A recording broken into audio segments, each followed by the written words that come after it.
Well, hello. Well, I'm away camping finally after 6 months, and I have a new tent to review. This weekend, or it's Friday today, but for the full weekend I'm away with one of my sons and two of my grandchildren. But before they turn up, I just want to do a quick review on, well, two of my tents, but I'll be starting with the Eurohike Air 400.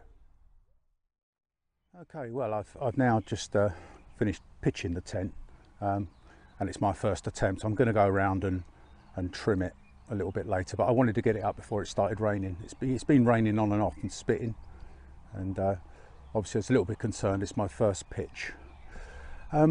This tent has been predominantly bought just for me to use solo, but what I'm intending doing is travelling to locations, sort of stopping off for about a week, erecting this tent for comfort, and then going off backpacking and hiking from there. So, you know, I'm hoping to still do some wild camping, but basically leave this at the base camp.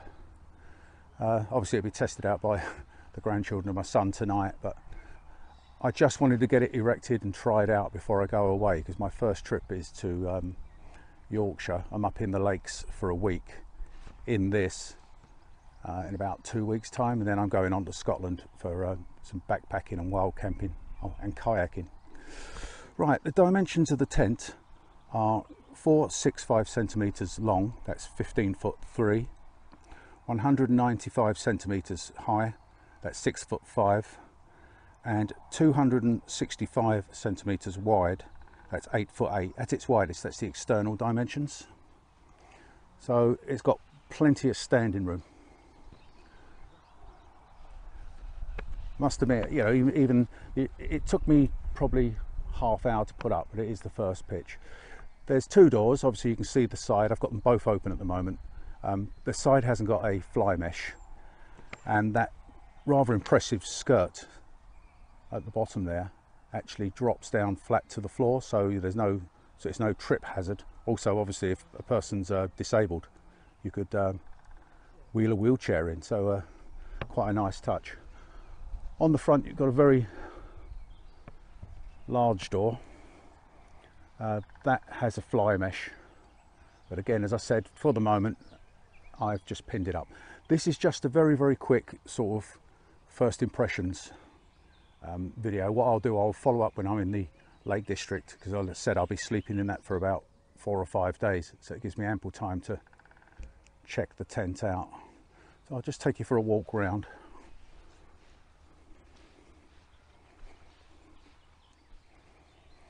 Now, this is an air tent. It has 3 beams which you can pump up between, I think it's 4 psi and 7. I've taken them up to 4.8 at the moment just to try them out. Oh, I've missed one of the guy lines there. I'll have to sort that out in a minute. So there's your walk around. Well, I've just stepped inside. Excuse the camo ground sheet that you'll see in a minute. I'm just trying to keep the floor clean before I put the carpet in. The bedroom, or the 2 bedrooms, come already attached, so that's quite a nice touch. Again, once you inflate it, the bedroom's already in, and there's a divider which can be taken down. It's just basically attached with toggles. You've got some drawers down the centre here for odds and ends, books, phones, etc. And I believe inside the bedroom, yes, there's a rather large pocket running for half the length of the bedroom. On the doors you've got the main zip, and you've also got fly screen mesh at the top, so you can open it up to get more ventilation. There is a large vent in the back, which I'll probably show you again in a minute, and there's 2 vents above the windows, one each side, so hopefully not too much condensation. 2 windows which are held on with toggles. They can be taken halfway down or the full length and sort of secured, so there's one of them each side.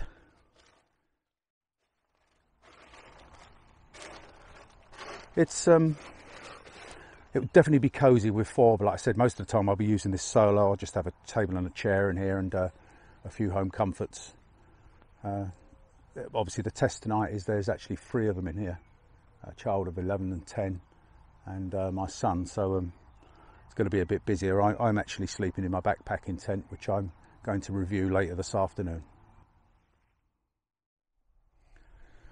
Right, you have 3 high pressure inflation valves on the side you're looking at now, which will be the right hand side as you look onto the tent. A word of warning, when you undo the caps there's a spring loaded valve inside which is probably pushed into the in position. If you try and inflate it like that and then pull the pump off, it just goes whoosh and deflates. You have to push the valve so it's in the out position towards you. So just a word of warning, especially I did it by electric pump, to be honest, but if you're doing it by hand pump then you've just wasted a considerable amount of energy. So all in all, yes, I certainly like the look and the feel of it. As I said, I think with 4 you'd be cramped, you'd get away with it. One other thing, if it does rain, you will get rain in the tent because of the angle of the door, and I'm going to get around that. I'll probably put it up when my son's here. I've got a universal tarp which I'm going to put over the top and bring out, so we've got a shelter. The main door can be pulled out and used as a canopy with king poles, but they're not supplied, so you'd have to buy some extra poles. Right, as I said, this is just a very, very brief, quick first impressions review. I mean, once the family turn up, I'm not doing any video in this weekend. I'm just out to enjoy myself. The main in action and use video will be when I'm up in the Lake District kayak camping in it, and that's in about 3 weeks time. But obviously if there's any questions, just put them in the comments below and I'll endeavour to answer it. I may also, when I go to deflate, I may take some pictures of the valve so you understand what I meant by the spring loaded valve inside the cap. Well, that's it for now. As I said, just a brief out of the box review. I'm going to get on with putting all the creature comforts inside before I put my backpacking tent up. And right, so I'll see you on the next video. Bye for now.